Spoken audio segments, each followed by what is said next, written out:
এবং সাংগঠনিক ব্যবস্থা গ্রহণ করা যায় কিনা, সাংগঠনিক রুলস আছে কিনা, তাকে সে ব্যবস্থা ভবিষ্যতের জন্য গ্রহণ করবে।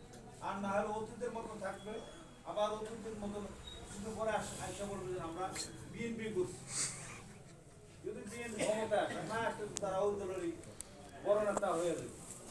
সুতরাং আমি সকলের দৃষ্টি আকর্ষণ করে বলছি, যারা অন্য রাজনৈতিক দল করে বিএনপি এই সাংগঠনিক পদ পদবি ক্যারি করে, তাদেরকে সাংগঠনিক ব্যবস্থা গ্রহণ করার জন্য হয়তো তাদেরকে নোটিশও করা যায়। আজকেও আমি দেখছি বিএনপি বড় আবার বড় বড় কেন্দ্রীয় কমিটির কথা বলতে আছে, আবার কারো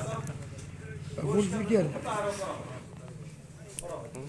এটা প্রতিদিন বেড়া পত্রপত্রিকা পড়ে আর মাদ্রাজের বিএনপি অত্যন্ত সুসংগঠিত এবং অতীত ছিল।